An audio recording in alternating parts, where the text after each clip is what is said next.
गुड़हल एक ऐसा खूबसूरत पौधा जो हम में से हर कोई अपने गार्डन में लगाना चाहता है।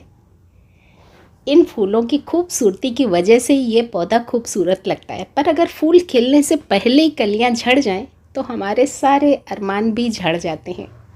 गुड़हल की कलियां गिरना एक आम समस्या है। कभी मेरे पौधे की भी गिरती हैं तो कभी आपके पौधे की भी गिरती हैं। तो आज जानेंगे इस गुड़हल का गणित। इस गुड़हल के गणित को अगर आपने समझ लिया तो अभी तक जो समस्या हुई तो हुई, आगे से कभी भी आपके गुड़हल में कलियां गिरने की समस्या नहीं होगी। एक नहीं अनेकों कारण है, इसलिए पूरा वीडियो ध्यान से ज़रूर देखिएगा।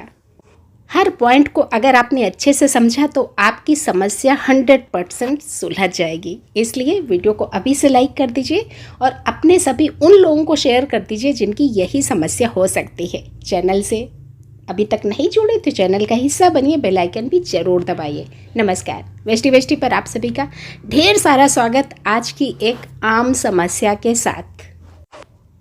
अभी इस समय तो मैं नेत्रहीनों जैसे ही काम कर रही हूँ, क्योंकि आप लोगों के जो कमेंट्स हैं वो मैं कोई पढ़ नहीं पा रही हूँ, वरना अगर पढ़ पाती होती ना तो कई सारे सवाल अभी तक आ चुके होंगे पिछले 1 महीने के दरमियान। पर कुछ लोगों ने जो वॉइस मैसेज भेज के पूछा या फिर कुछ लोगों ने फ़ोन पे पूछा, तो उससे पता चला कि हाँ, अभी इस मौसम में ये समस्या बहुत बड़ी हुई है। सबके गुड़हल की कलियाँ झड़ रही हैं। तो आज इस वीडियो का पूरा क्रेडिट देना चाहूँगी मैं अपनी रीना बहन को और अपनी कीर्ति बहन को, जिन लोगों ने मेरा ध्यान इस तरफ खींचा कि ये एक आम समस्या है और इस पर मुझे लगा कि एक वीडियो बनाने की ज़रूरत है। और वही मैंने अपनी कीर्ति बहन को वादा किया था कि ये समस्या बहुत आम है। अभी मैं कमेंट अगर पढ़ती तो कई सारे और भी लोगों के इस तरह के सवाल होंगे, तो मुझे लगा कि अभी एक वीडियो की बहुत ज़रूरत है। देखिए, अभी मौसम में हुआ है बदलाव, तो सबसे पहला कारण यही हो जाता है गुड़हल की कलियां झड़ने का कि मौसम में अचानक परिवर्तन। जैसे अचानक से सर्दियों के बाद गर्मी आती है ना, तो हमारी बॉडी को अडॉप्ट करने में थोड़ा सा वक्त लगता है। हमें खांसी जुकाम होता है ना, इसीलिए होता है कि मौसम ने एकदम से करवट बदली। ठीक वही प्रभाव पड़ता है हमारे पौधों के ऊपर। सर्दियों से एकदम से गर्मी आई, पौधों को एडजस्ट करने में थोड़ा सा टाइम लगता है। और थोड़ा सा जब पौधों को झटका लगता है तो झटका वो कैसे शो करेंगे, कैसे अपना झटका हमें जाहिर करेंगे, कभी पत्ते गिरा के तो कभी कलियां गिरा के। यही एक कारण हो सकता है कि आपके पौधों की कलियां झड़ रही हैं। तो यहाँ पर हमें ध्यान देने की क्या ज़रूरत है कि उस मौसम के अनुरूप हमें पौधों की केयरिंग करनी है। जैसे कि पहले सर्दियाँ थीं, मिट्टी में ज़्यादा समय तक नमी रहती थी। अचानक से टेम्परेचर बढ़ा, गर्मी बढ़ी और हमने उतना ध्यान नहीं दिया तो पौधों में रूखापन हो गया, मिट्टी में रूखापन बढ़ा और हो सकता है कि आपके पौधे ने कलियां झड़ाना शुरू कर दिया हो। तो सबसे पहले तो आप इसी पॉइंट पर गौर फरमाइएगा कि क्या आपने मौसम बदलने के अनुरूप इन पौधों से व्यवहार किया। अगर सब कुछ ठीक ठाक है तो दूसरा एक और कारण हो सकता है कि आपने फर्टिलाइज़र ज़्यादा दिया हो। अब ज़्यादा के चांसेस कम हैं। मैं बात कर रही हूँ अपनी वेस्टी फैमिली की, जहाँ पर मुझे लगता है कि बहुत कम लोग अपनी केमिकल वाली फर्टिलाइज़र इस्तेमाल करते होंगे, क्योंकि ये मुद्दा तभी उठेगा जब आपने केमिकल वाली फर्टिलाइज़र का इस्तेमाल किया, ओवरडोज दे दी गई और पौधे से कलियां झड़नी शुरू हो गई। पर अगर आप अपनी ऑर्गेनिक देते हैं तो इस तरह का खतरा ना के बराबर रहता है, क्योंकि जब हम ऑर्गेनिक फर्टिलाइज़र अपना किचन वेस्ट इस्तेमाल करते हैं तो इस तरह की समस्याएं ना के बराबर उभर के आती, क्योंकि उस खाद से हमारे पौधों को कोई नुकसान नहीं होता है। आपने 5 दिन के अंदर दी या 10 दिन के अंदर दी, तो इस तरह की फ़िलहाल मेरे साथ कोई समस्या नहीं आई है। देखिए, एक मैं गुड़हल का पौधा नीचे उतार कर दिखाती हूँ तो थोड़ा तसल्ली से आप लोग देख पाएंगे।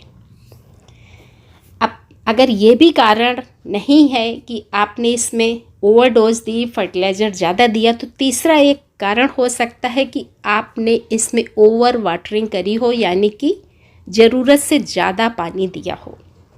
आप अगर पौधे को ज़रूरत से ज़्यादा पानी देते रहेंगे, मिट्टी में निकासी की व्यवस्था अच्छी नहीं है, मिट्टी आपकी पोरस नहीं है, तो क्या होगा कि जड़ें धीरे धीरे कमज़ोर होती जाएंगी, और जब जड़ कमज़ोर होगी तो उसका प्रभाव सीधा सा पड़ेगा पौधों के ऊपर, और पौधे कलियां झड़ा के अपनी नाराज़गी आपको दिखाएंगे कि भाई मेरी थोड़ी सी केयर करो।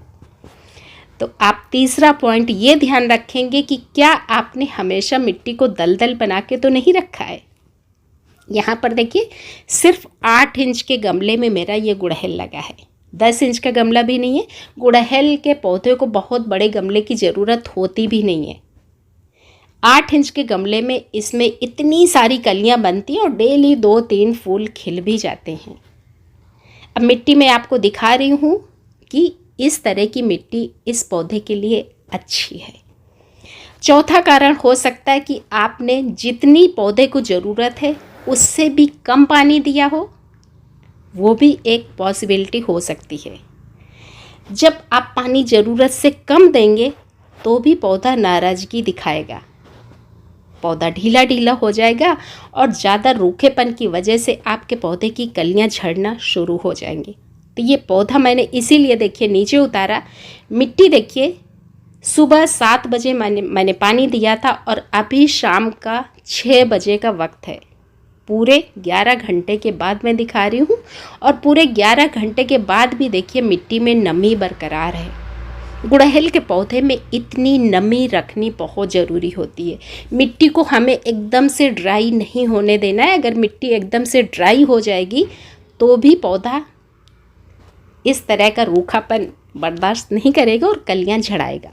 तो मिट्टी में हमेशा नमी रहेगी। ये देखिए, मिट्टी में बार बार आपको दिखा रही हूँ, मिट्टी इस तरह की होगी कि इसमें नमी है। आप अगर हाथ से दबा के इसका लड्डू जैसा बनाना चाहें तो लड्डू बना सकें, इतनी नमी इसमें हर समय रहेगी।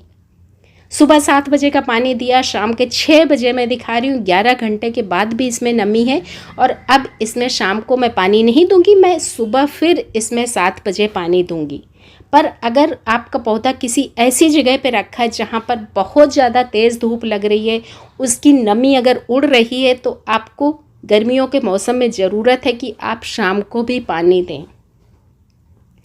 बाकी के बहुत सारे पौधे ऐसे होते हैं जिनमें बहुत कम पानी की ज़रूरत होती है, तो हम ऊपर की 1-2 इंच मिट्टी की लेयर सूखने के बाद पानी देते हैं। पर गुड़हल के पौधे में नमी बनाए रखना बहुत ज़रूरी है।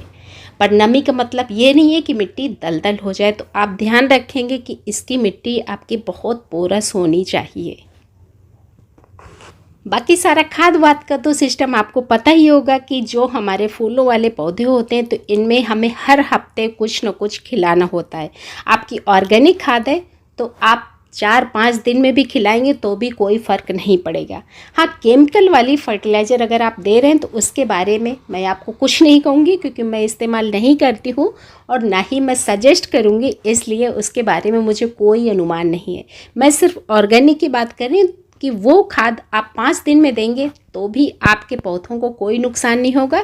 आप 1 हफ्ते में देंगे या 10 दिन में देंगे, सब कुछ डिपेंड करता है कि आपका पौधा किस कंडीशन में है। अभी फ्लावरिंग स्टेज में है तो आप जल्दी जल्दी खाद देंगे, जब पौधा डोरमेंसी पीरियड में होगा तो आप थोड़ा सा गैप लेके खाद देंगे। बस मेरे ख्याल से मैंने अपनी तरफ से वो सारे सुझाव देने की कोशिश करी है जो मैंने अभी तक अनुभव किए हैं। अब वीडियो अगर आपको अच्छा लगा हो तो फिर से आपसे रिक्वेस्ट है कि वीडियो को लाइक करके जाइए, हमारे परिवार का हिस्सा भी बनिए और उसके लिए बेल आइकन दबाइए। बिल्कुल फ्री ऑफ कॉस्ट है, कोई कीमत नहीं है उसकी। कल फिर से हाजिर होती हूँ एक और नई समस्या के साथ, जो मेरी कीर्ति बहन की है। इनकी 3 समस्याएं थी, एक आज समस्या सुलझ गई, एक कल सुलझेगी, पर वो भी समस्या बहुत आम है, इसलिए वीडियो का बेसब्री से इंतज़ार ज़रूर करिएगा। तो मिलती हूँ कल, तब तक के लिए धन्यवाद।